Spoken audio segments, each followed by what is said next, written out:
যদি আপনি আমাদের চ্যানেলে নতুন তাহলে সাবস্ক্রাইব করতে ভুলবেন না আর বেল আইকনে ক্লিক করবেন যাতে আমাদের সমস্ত নতুন স্টোরি আপনি সবার প্রথমে দেখতে পান।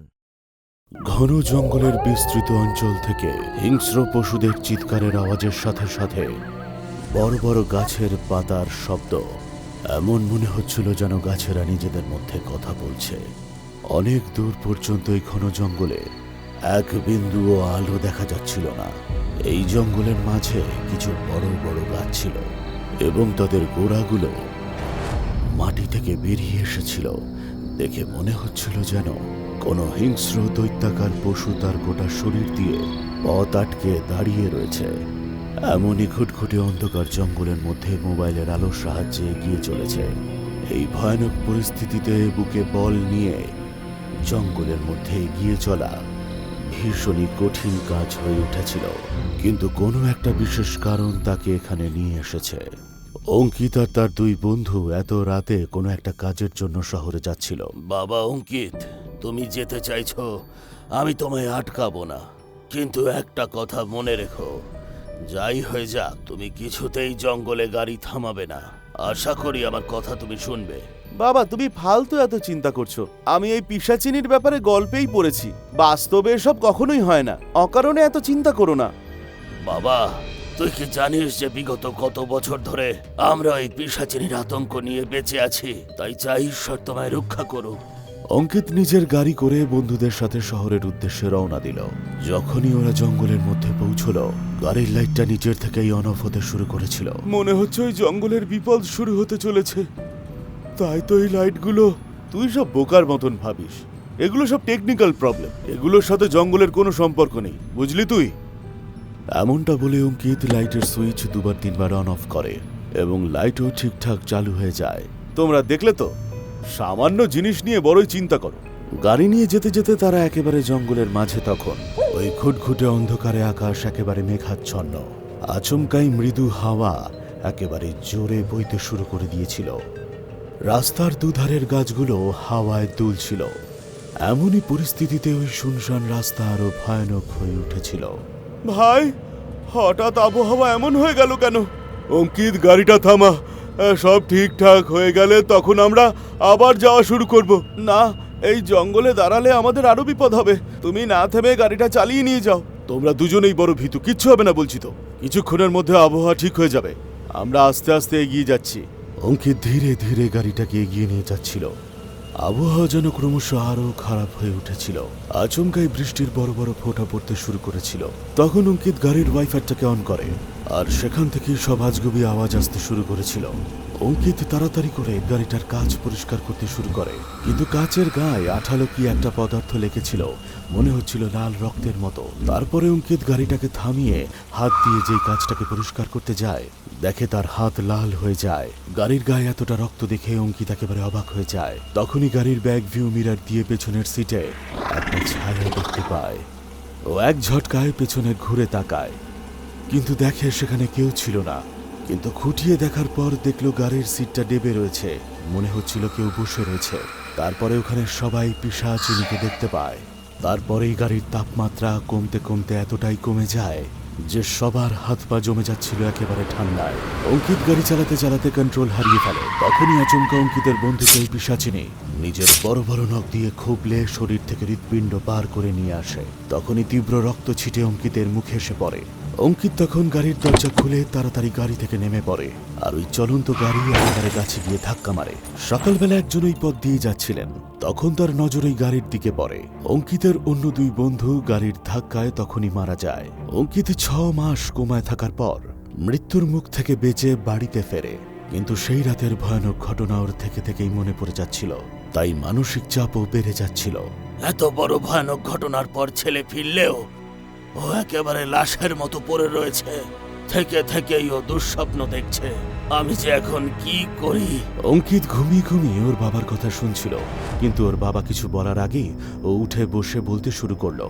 বাবা, তোমার কথাই ঠিক ছিল। ওই জঙ্গলে সেই রাতে আমি যা যা জিনিস দেখেছি সবকিছু তোমায় বুঝিয়ে বলা মুশকিল, কিন্তু কোনো তো উপায় আছে ওই পিশাচিনির হাত থেকে বাঁচার। আমরা কি প্রত্যেকে এমন ভাবে ওই পিশাচিনির শিকার হয়ে উঠব? বাবা, তুমি এখন বড়ই অসুস্থ, এসব ব্যাপারে আর ভেবো না, আমরা পরে এসব নিয়ে বলবো। না না বাবা, আমার সবকিছু জানতে হবে। তোমার মুখ দেখে আমি সবকিছু বুঝে গেছি যে তুমি আমার কাছে বড় কিছু একটা গোপন করছো। বলো না। ওই পিশাচিনীর হাত থেকে বাঁচতে হলে একটাই উপায় আছে।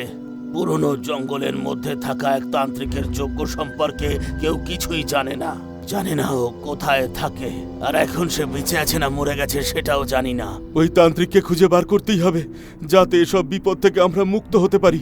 অঙ্কিত নিজের বাবার কথা অমান্য করে ওই তান্ত্রিককে খুঁজতে বেরিয়ে পড়ে। সে তান্ত্রিককে খুঁজতে খুঁজতে একেবারে জঙ্গলের মাঝে চলে যায়। সেখানে সে বুঝতে পারছিল না যে কোন দিকে গেলে ভালো হয়। মনে একদিকে ওই তান্ত্রিককে খুঁজে বের করার ইচ্ছে, আর অন্যদিকে ওই পিশাচিনীর ভয়। ও ক্রমশ ধীরে ধীরে জঙ্গলের মধ্যে এগিয়ে চলেছিল। তান্ত্রিক বাবা, কোথায় আপনি? খুব দরকার আপনাকে। এমন ভাবে চুপ করে থাকবেন না, উত্তর দিন। সবাই বলছে আপনি বেঁচে আছেন না মরে গেছেন কেউ জানে না, তবে আমি শুধু জানি ঈশ্বর খারাপ শক্তিকে শেষ করতে কখনোই ভালো শক্তিকে শেষ করে দেয় না। আপনি কোথায়? অঙ্কিতের এমন বারে বারে ডাকার ফলে জঙ্গলে জোরে হাওয়া বইতে শুরু করলো। ওই তীব্র হাওয়ার গতির মধ্যে অঙ্কিত পা ফেলে কিছুতেই এগিয়ে যেতে পারছিল না। ও চেষ্টা করে আস্তে আস্তে হাঁটতে হাঁটতে এমন একটা গাছের নিচে পৌঁছে যায় যেখানে অনেকগুলো কঙ্কাল গাছে ঝুলেছিল। ওই কঙ্কালগুলোর সাথে সাথে অনেক হিংস্র পশুদেরও কঙ্কাল ঝুলেছিল। যেহেতু লাশগুলো অনেক পুরনো, তাই কঙ্কাল ছাড়া কিছুই ছিল না। এমন দৃশ্য দেখে অঙ্কিত ভয়ে স্তব্ধ হয়ে যায়। তাই সে ভাবছিল যদি জঙ্গল থেকে আবারও পালিয়ে যাওয়া যায়, কিন্তু কে যেন ওর পাটা একেবারে শক্ত করে ধরে রয়েছে। আচমকাই ওর হাতের মোবাইলটা নিচে পড়ে যায়। তখন ও ভালো করে দেখে যে ওই গাছের গোড়ায় ওর পাটা আটকে আছে, আর সেই গাছের গোড়ায় উল্টো করে গাছের ডালে ঝুলিয়ে দেয়। ও চেষ্টা করেও কিছুই করতে পারছিল না। জঙ্গলে ওর শুধু চিৎকারই শোনা যাচ্ছিল।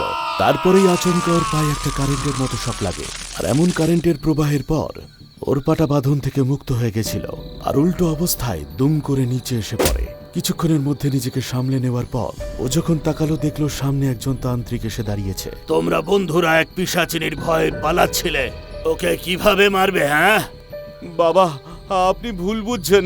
আমি ঠিক করেছি ওই পিশাচিনীকে মেরেই ছাড়বো। তাহলে আসো আমার সাথে। তান্ত্রিক অঙ্কিতকে নিয়ে গুহায় চলে যায়। তোমার আগে কেউই ওই পিশাচিনীকে মারার এত সাহস করেনি, তাই আমিও কাউকে সাহায্য করিনি, কারণ আমি একা এটা করতে অপারগ। ওই পিশাচিনীকে মারতে আমার কারোর না কারোর সাহায্যের প্রয়োজন। তাই এটা নাও, আমার মন্ত্রপ্রত রক্ষা কবচ। এটা যদি তুমি পরে নাও, ওই পিশাচিনী তোমার কিচ্ছু করতে পারবে না। আর সঙ্গে এই ভোজালিটা, ও যখন তোমার সামনে আসবে তখন ওর বুকের মাঝে এই ভোজালিটা ঢুকিয়ে দিও, তারপরই দেখবে সবকিছু ঠিক হয়ে যাবে। কিন্তু বাবা, আমি ওকে খুঁজে পাবো কোথায়? এই জঙ্গলেরই উত্তর দিকে, যেখান থেকে হাইওয়ের রাস্তাটা বেরিয়েছে, ওখানেই তুমি ওকে দেখতে পাবে। যাও, ও কাউকে শিকার করার আগে তুমি গিয়ে ওকে শেষ করে দাও। তান্ত্রিকের কথা অনুযায়ী যেই অঙ্কিত নিজের চোখ বন্ধ করল, ও তান্ত্রিকের মন্ত্র শক্তির দ্বারা ওই পিশাচিনীর কাছে পৌঁছে গেছিল। পিশাচিনী ওকে আক্রমণ করে, কিন্তু তান্ত্রিকের ওই মন্ত্র প্রতিরক্ষা কবচের জন্য ও প্রাণে বেঁচে যায়। সুযোগ বুঝে যেই পিশাচিনী ওর কাছে চলে এসেছিল, তখনই তাড়াতাড়ি ভোজালি ওই পিশাচিনীর বুকে ঢুকিয়ে দেয়। আর পিশাচিনীর চিৎকারে জঙ্গল একেবারে কেঁপে উঠেছিল। তারপর পিশাচিনীর মৃত্যুর পর ওই তান্ত্রিক বাবা অঙ্কিতের সামনে দাঁড়িয়েছিল। আমাকে ওই পিশাচিনী 100 বছর আগে মেরে ফেলেছিল, কিন্তু তুমি আমায় মন প্রাণ দিয়ে ডেকেছিলে, তাই তো ঈশ্বর আমাকে তোমার কাছে সাহায্যের জন্য পাঠিয়েছেন। তবে এই রক্ষা কবচ সব সময় তোমার কাছে রেখো, কারণ তুমি সব রকম বিপদ থেকে বাঁচবে। আর এই ভোজালি, এটা হচ্ছে আমার অনেক বছরের তপস্যার ফল। এটা সব সময় তোমার সঙ্গে রেখো, ঈশ্বর তোমাকে রক্ষা করবেন।